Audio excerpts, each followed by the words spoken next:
engines of Sir Topham Hatt's railway were finding life difficult.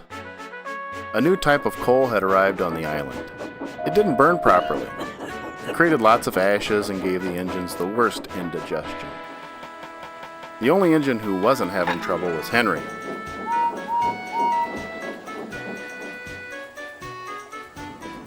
He was always on time, and Sir Topham Hatt was singing his praises.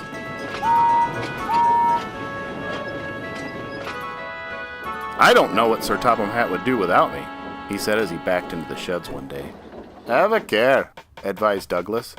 "Too much puff of yourself, and you might run out of puff one day." "Pah!" Henry scoffed. "Dougie's right, Henry. Puff goes before a fail." Donald was wasting his own puff, however. Henry wasn't listening.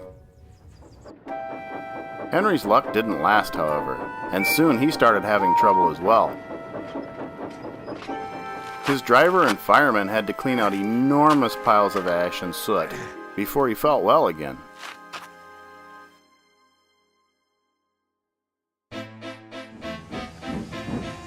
Next day, things were no different. Henry couldn't make steam properly. He struggled into Edward Station, but could go no further. Douglas was waiting. "Out the puff, are ye? Didn't he say we didn't warn ye?" Henry couldn't answer. Douglas had to take his train for him. The fireman cleared away more ashes, but his smoke box door did not make the airtight fit it should have. "Those hot ashes have bent your smoke box door," he said.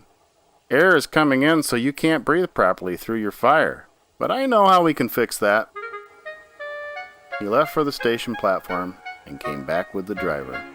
He had paste and wetted paper. "What are you doing?" asked Henry. "Making something called paper mache," explained the driver. "When this newspaper is soggy enough, we will paste it in your air leak so you can breathe better. It won't be permanent, but it will last to get us home." "Oh," said Henry unhappily. His driver was right. When the job was done, Henry felt much better. Even his driver and the fireman were impressed. "We'll have to ask Sir Topham Hatt to make this permanent," he laughed. Henry went very carefully and reached the shed without mishap. His story was there before him, of course. The twins didn't say anything, but now and again made breathless puffing noises.